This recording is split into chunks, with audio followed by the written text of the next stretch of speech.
제40장. 여호와께서 모세에게 말씀하여 이르시되, 너는 첫째 달 초하루에 성막 곧 회막을 세우고 또 증거궤를 들여놓고 또 휘장으로 그 궤를 가리고 또 상을 들여놓고 그 위에 물품을 진설하고 등잔대를 들여놓아 불을 켜고 또 금향단을 증거궤 앞에 두고 성막문에 휘장을 달고 또 번제단을 회막의 성막문 앞에 놓고 또 물두멍을 회막과 제단 사이에 놓고 그 속에 물을 담고 또 뜰 주위에 포장을 치고 뜰문에 휘장을 달고 또 관유를 가져다가 성막과 그 안에 있는 모든 것에 발라 그것과 그 모든 기구를 거룩하게 하라. 그것이 거룩하리라. 너는 또 번제단과 그 모든 기구에 발라 그 안을 거룩하게 하라. 그 제단이 지극히 거룩하리라. 너는 또 물두멍과 그 받침에 발라 거룩하게 하고 너는 또 아론과 그 아들들을 회막문으로 데려다가 물로 씻기고 아론에게 거룩한 옷을 입히고 그에게 기름을 부어 거룩하게 하여 그가 내게 제사장의 직분을 행하게 하라. 너는 또 그 아들들을 데려다가 그들에게 겉옷을 입히고 그 아버지에게 기름을 부음같이 그들에게도 부어서 그들이 내게 제사장의 직분을 행하게 하라. 그들이 기름 부음을 받았은즉 대대로 영영이 제사장이 되리라. 모세가 그같이 행하되 곧 여호와께서 자기에게 명령하신 대로 다 행하였더라.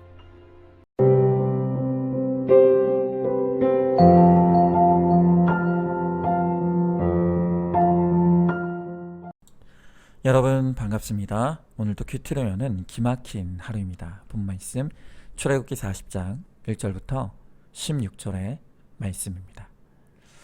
자, 이제 길고 길었던 출애굽기도 마지막 40장에 다다랐습니다. 오늘 말씀을 통해 우리에게 주신 성령의 음성에 귀를 기울이시기 바랍니다.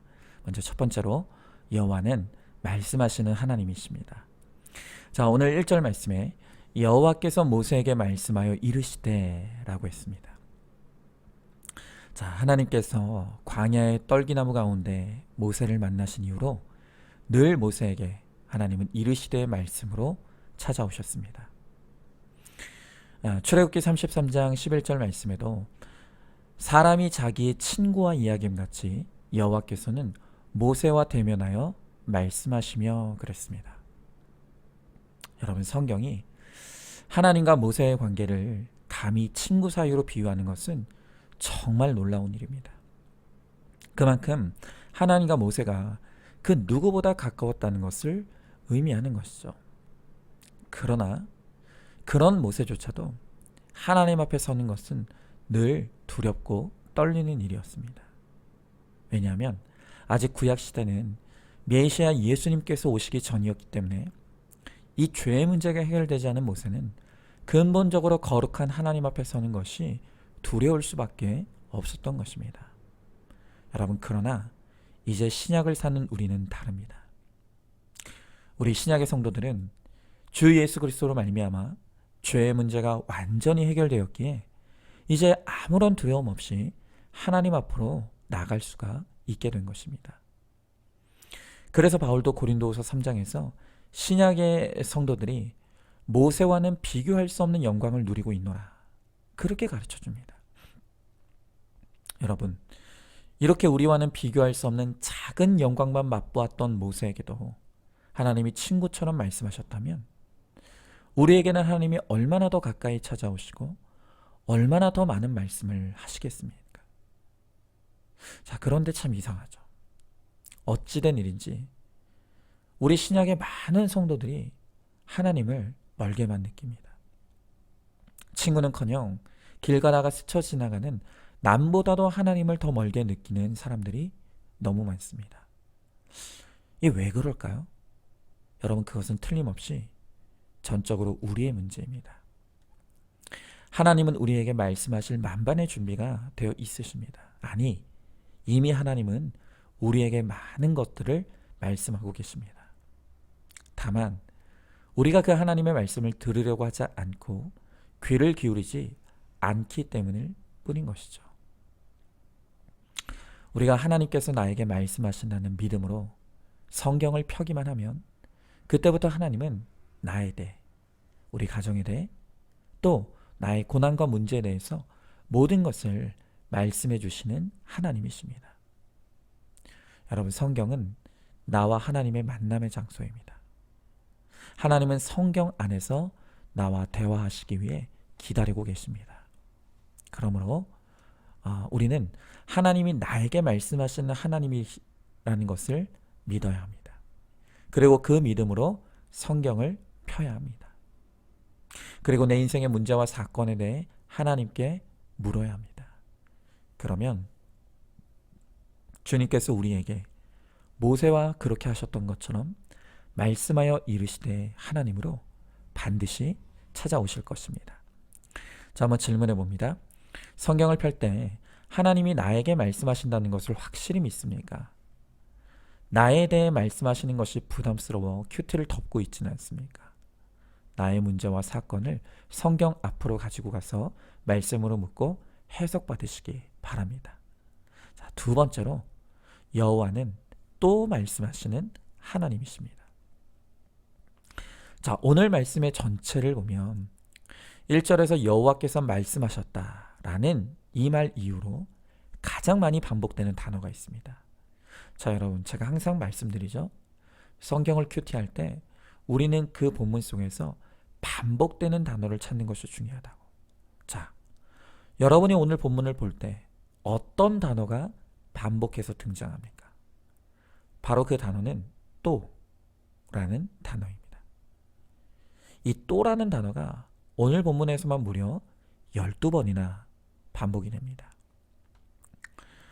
영어 성경에는 이 또라는 단어가 and로 번역되어 있습니다. 다시 말하면 하나님은 모세에게 말씀하실 뿐만이 아니라 다시 말씀하시고 다시 말씀하시고 그리고 다시 말씀하시는 하나님이시라는 것입니다. 여러분, 왜 하나님은 우리들에게 이렇게 계속해서 또 말씀하십니까? 왜냐하면 우리가 나와 이 세상에 대해서 하나님께로부터 들어야 할 말씀들이 너무 많기 때문입니다. 우리는 매일 눈을 뜨는 그 순간부터 나에게 쏟아져 들어오는 문제와 환난 속에 살아갑니다. 그래서 여러분들이 이미 너무 잘 아시겠지만 성경에서 가장 많이 반복되는 단어가 무엇이라고 했습니까? 바로 그것이 두려움이라는 단어라고 했지 않습니까? 성경에 365번이 등장한다고 했습니다. 여러분, 이 두려움이라는 단어가 365번이 성경에 등장한다. 너무 의미 있지 않습니까? 이렇게 성경에 두려움이라는 단어가 365번이나 등장한다는 것은 우리가 그만큼 매일 두려워할 수밖에 없는 문제와 사건과 고난을 만나게 된다는 것입니다. 그러하게 우리는 매일 또 만나는 문제와 두려움을 이기기 위해서 매일 또 말씀하시는 하나님의 말씀을 들어야 하고 그 말씀으로 문제 해석을 받아야 합니다. 그럴 때 해석을 통해 해결도 이루어지는 것입니다. 그러나 우리가 또 이루시는 그 하나님의 말씀을 끊임없이 매일 들어야 하는 이유는 바로 나의 거룩을 위해서입니다. 거룩이란 영적 재창조라고 할 수 있습니다. 죄는 우리 안에 있던 하나님의 형상을 완전히 망가뜨리고 말았습니다. 그래서 그 죄가 우리의 머리끝부터 발끝까지 모든 부분에 영향을 미쳐서 우리를 병들게 했고 왜곡시켰고 무질서하게 만들었습니다.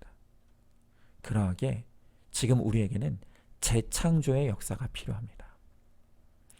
하나님께서 말씀으로 혼돈과 공허와 흑암이 가득한 세상에 질서를 만드시고 또 창조하셨던 것처럼 우리도 또 이루시는 하나님의 말씀으로 처음 창조된 하나님의 형상을 회복해야 하는 것입니다.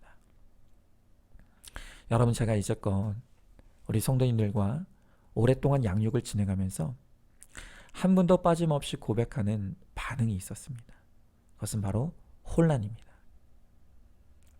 왜냐하면 이제까지는 내가 나름 내 인생에 대해서도 또 신앙생활에 있어서도 열심히 성실하게 잘 살아왔다고 생각했는데 하나님의 말씀 앞에 서니 사실은 내 인생에 제대로 된 것이 하나도 없었다는 것을 알게 되기 때문입니다.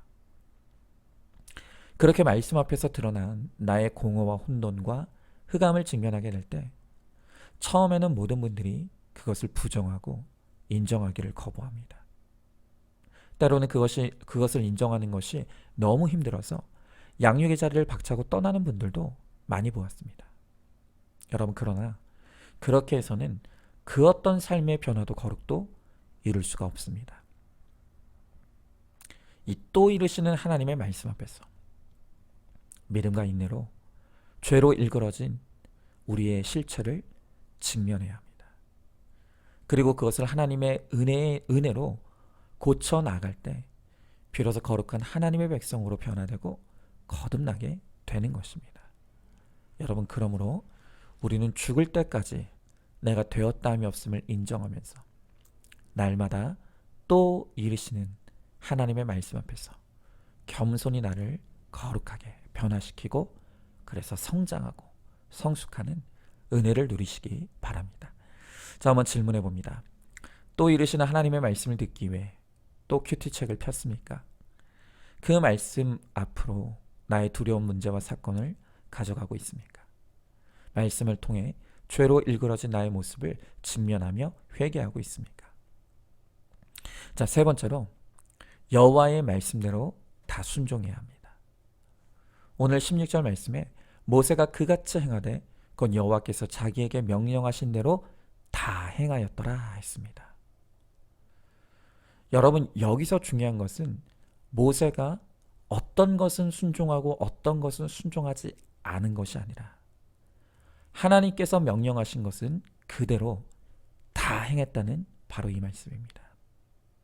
여러분, 모세가 여호와께서 명령하신 대로 다 100% 행했다는 것은 다시 말하면 모세에게는 하나님이 100% 오르신 하나님이라는 믿음이 있었다는 것을 의미하는 것입니다.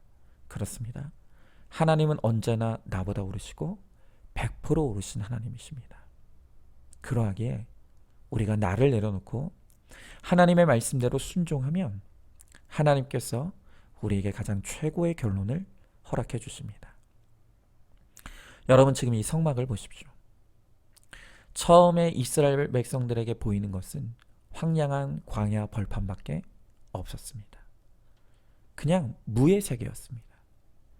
그런데 모세와 이스라엘 백성들이 여호와의 명령대로 다 행했더니 그 황량한 벌판에 거룩하고 아름다운 성막이 세워지는 것을 보는 것입니다.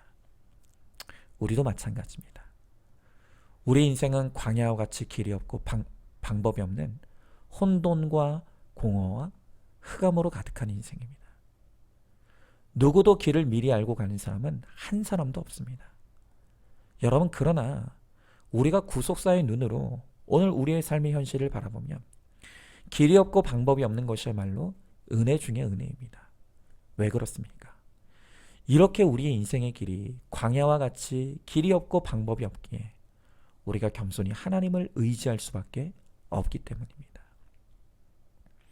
그렇게 우리 인생의 광야길을 말씀에 의지하고 말씀대로 순종하며 따라가면 하나님께서 결국 우리에게 구원이라고 하는 최고의 결론을 허락해 주십니다. 제가 처음 이 큐티 목회를 시작했을 때 정말 그야말로 광야 한복판에 서 있는 것 같은 그런 심정이었습니다. 길도 없고요, 방법도 모르겠습니다. 그러나 돌아보니 그 길도 없고 방법이 없는 광야가 하나님이 저를 연단하시고 훈련하시기 위해 주셨던 최고의 장소였음이 이제 깨달아집니다. 광야에서 죽지 않기 위해, 그 광야에서 길을 잃지 않기 위해 저는 매일 하나님의 말씀을 펼 수밖에 없었고 늘 하나님께 물을 수밖에 없었습니다. 그리고 그날 하나님이 가르쳐 주시는 대로 순종하며 따라갔습니다. 여러분, 하나님은요 절대로 우리에게 한 달 앞, 1년 앞, 10년 앞을 가르쳐 주시는 법이 없습니다. 하나님은 언제나 늘 오늘 내가 가야 할 길만 보여주십니다. 그리고 그렇게 해서 우리로 하여금 하나님을 한시도 떠나지 않도록 하시는 것이 바로 하나님의 뜻입니다.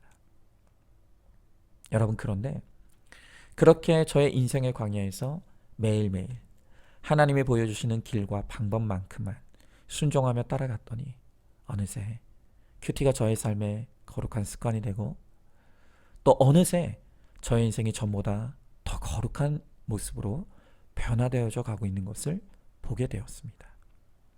그리고 우리 교회도 전과는 비교할 수 없을 정도로 너무 거룩하고 아름다운 하나님의 성전으로 지어져 가고 있는 것이죠. 여러분, 만약 제가 하나님의 말씀대로가 아닌 제 판단과 생각을 의지했다면 저는 진작에 광야를 헤매다 주저앉고 말았을 것입니다.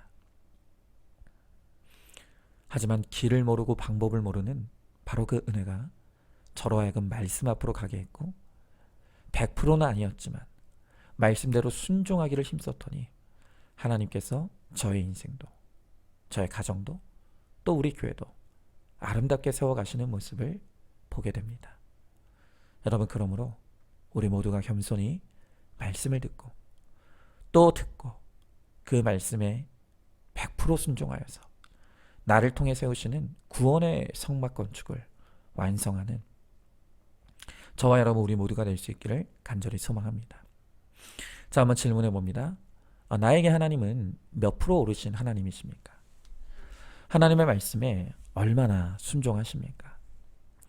말씀을 의지하는 것이 불안해서 내 멋대로 하고 있지는 않습니까? 말씀대로 순종함으로 나를 통해 내 가정과 목장과 교회와 직장에 구원의 성막이 세워지기를 기도하시기 바랍니다. 자, 오늘도 12월 2일 보석상자입니다. 100배, 60배, 30배의 결실을 맺는 좋은 땅은 높은 곳이 아니라 낮고 낮은 땅입니다. 어디에서도 받아줄 곳이 없는 사람들이 깃드는 곳, 그들을 품는 사람이 결실을 맺는 좋은 땅입니다. 아멘. 우리 함께 기도하겠습니다. 하나님, 오늘 주님은 말씀을 통해 늘 우리들에게 말씀하여 이르시는 하나님이시며 또 말씀하시는 하나님이시며, 그 하나님의 말씀에 우리가 100% 순종하며 나아갈 때 우리를 통해 거룩과 구원이라고 하는 인생 최고의 열매를 맺게 하시겠다고 약속하십니다. 주님, 지난날 저는 광야 항복판에 있었습니다. 길도 없었고 방법도 없었던 그 막막한 광야의 환경에 주님께서 저를 놓아두시기에 저는 하나님의 말씀 없이는 단 하루도 살 수 없었고, 그렇게 그 광야에서 말씀으로 그날 내가 가야 할 길과 방법을 가르쳐 주시는 대로 매일 순종하며 따라갔더니 주님께서 저를 살려주셨고, 우리 가정을 살려주셨고, 또 우리 교회를 살려주시는 은혜를 힘입게 되었습니다. 하나님, 오늘 주의 말씀으로 저를 살게 하시고 여기까지 오게 하셨사오니 제 평생에 주의 말씀을 떠나지 않게 하시고 여전한 방식으로 늘 그 주의 말씀을 듣고 또 들으며 그 말씀에 순종하기를 몸부림치므로 저의 인생의 마지막이 가장 아름다운 인생이 될 수 있도록 주님 함께하여 주시옵소서. 또한 동일한 은혜가 우리 사랑하는 모든 성도들에게도 임할 수 있도록 주님 역사하여 주시옵소서. 믿사오며 사랑이 많으신 우리 예수님 이름 받들어 기도드리옵나이다. 아멘. 오늘도 큐티로 기막힌 하루를 살아내는 하늘가족 공동체 우리 모든 성도님 되시기를 주님의 이름으로 축복합니다.